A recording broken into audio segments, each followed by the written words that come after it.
അത് ഒരിക്കലും ശരിയല്ല. ബിക്കോസ് ഇതൊരു പരിഹാരമല്ല. നിങ്ങൾ വെടിവെച്ചത് കൊണ്ട് പന്നി ശല്യം കുറയും എന്ന് വിചാരിക്കുന്നത് വളരെ ഫോളിഷ് ആയിട്ടുള്ള ഒരു തോട്ടാണ്. പിന്നെന്താണ് ഈ പന്നികളെ സംബന്ധിച്ച് പട്ടിയുടെ കാര്യം നമ്മൾ പറഞ്ഞുകൊണ്ടിരുന്നത്, നായ്ക്കളുടെ കാര്യം. നായ്ക്കളെ വെടിവെക്കാനുള്ള അവകാശം ഒന്നും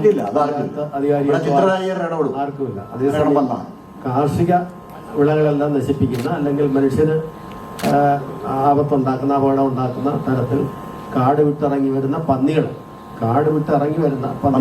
പന്നികളെ വെടിവെക്കുന്നതിന് ആവശ്യമായിട്ടുള്ള ഉത്തരവ് കൊടുക്കാൻ തദ്ദേശ സ്വയംഭരണ സ്ഥാപനങ്ങളിലെ അധ്യക്ഷന്മാർക്ക് അല്ലെങ്കിൽ അധ്യക്ഷന്മാർക്ക് ഇപ്പോൾ അധികാരമുണ്ട്. പക്ഷെ അവർ അനിയന്ത്രിതമായിട്ട് ചെയ്യാൻ പാടില്ല. ഇത് പ്രസിഡന്റ് പറഞ്ഞ കണക്ക് ഷൂട്ടർമാരുടെ ഒരു അംഗീകൃത ലിസ്റ്റ് ഓരോ പഞ്ചായത്തിനും തയ്യാറാക്കണമെന്നാണ്. പഞ്ചായത്തിനും തയ്യാറാക്കാം, അതുപോലെ തന്നെ ഡിപ്പാർട്ട്മെന്റ് കയ്യിലുമുണ്ട്. ആ ഷൂട്ടർമാരെ ഉപയോഗിച്ച് ഈ പന്നികളെ ഉപയോഗിക്കും. യഥാർത്ഥത്തിൽ ഇപ്പോൾ പന്നിശല്യം കുറയ്ക്കുന്നതിന് ഫലപ്രദമായി ചെയ്യാവുന്ന ഒരു കാര്യം കൃഷിയിടങ്ങളിൽ ഇറങ്ങി വരുന്ന പന്നികളെയെല്ലാം ഈ രീതിയിൽ വെടിവെച്ച് കൊല്ലുന്നതിനുള്ള സമീപനം സ്വീകരിക്കാവുന്നതാണ്. കുറെ കൂടെ ഫലപ്രദമായി അത് ചെയ്യാവുന്നതാണ്.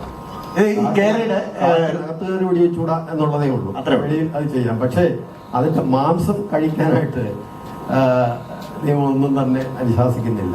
ഒരു വന്യജീവിയാണ്. കഴിച്ചിട്ടുണ്ടോ? ഇല്ലില്ല, ഞാൻ കഴിച്ചിട്ടില്ല. മാംസം കഴിച്ചിട്ടില്ല.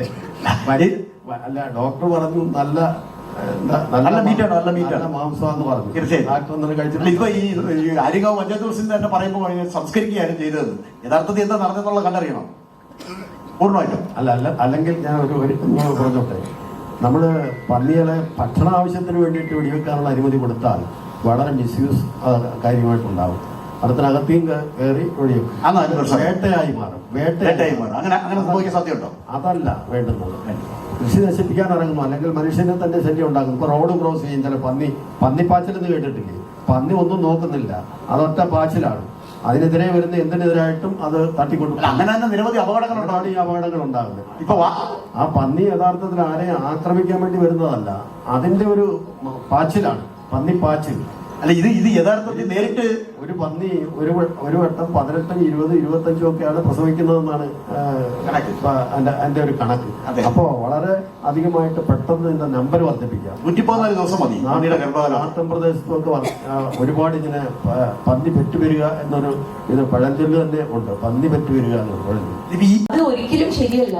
ബിക്കോസ് ഇതൊരു പരിഹാരമല്ല. നിങ്ങൾ വെടിവെച്ചത് കൊണ്ട് പന്നി ശല്യം കുറയും എന്ന് വിചാരിക്കുന്നത് വളരെ ഫോളിഷ് ആയിട്ടുള്ള ഒരു തോട്ടാണ്. പിന്നെന്താണ് മറ്റൊരു മാർഗം? ഐ ഫീൽ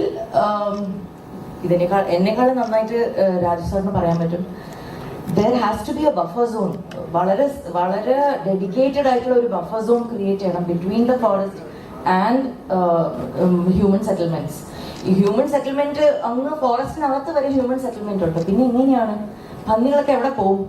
ഇത്തരം കാര്യങ്ങൾ വാർത്താ വണ്ടി ഉൾപ്പെടെയുള്ള അതേമാതിരി ഇപ്പൊ യെസ്, ലോജിക്കലി അവര് ദേ ഹാവ് ടു എന്താ പറയാ ഫെൻഡ് ഫോർ ദംസെൽസ്. ഫോറസ്റ്റിനകത്തുള്ള പ്രേ അവര് കഴിക്കണം, അങ്ങനെയൊക്കെയാണ്. ബട്ട് നിങ്ങളിവിടെ എന്താ പറയുക, നല്ല ഒരു സദ്യ പോലെ ഇങ്ങനെ ഒരുക്കി വെച്ചിരിക്കല്ലേ, ബ്യൂട്ടിഫുൾ എന്താ പറയാ കിഴങ്ങും അതും ഇതൊക്കെ. അപ്പൊ പിന്നെ പന്നി അവിടെ പോയി കഷ്ടപ്പെടേണ്ട ആവശ്യം എന്താ? അവിടെ വന്ന് തിന്നും നല്ല സുഖമായിട്ട്. It's logical, isn't it? ഇങ്ങനെയുള്ള സംഘർഷമുഖത്ത് അപ്പൊ അത് വരാതിരിക്കണമെങ്കിൽ we have to create a very dedicated buffer zone and we have to അത് നമ്മൾ പാലിക്കണം. ആ ബഫർ സോൺ എന്നുള്ളത് അതൊരു ശരിക്കും അതിനകത്ത് ഹ്യൂമൻസ് കടക്കാൻ പാടില്ല. അങ്ങനൊരു സ്പേസ് ക്രിയേറ്റ് ചെയ്യണം.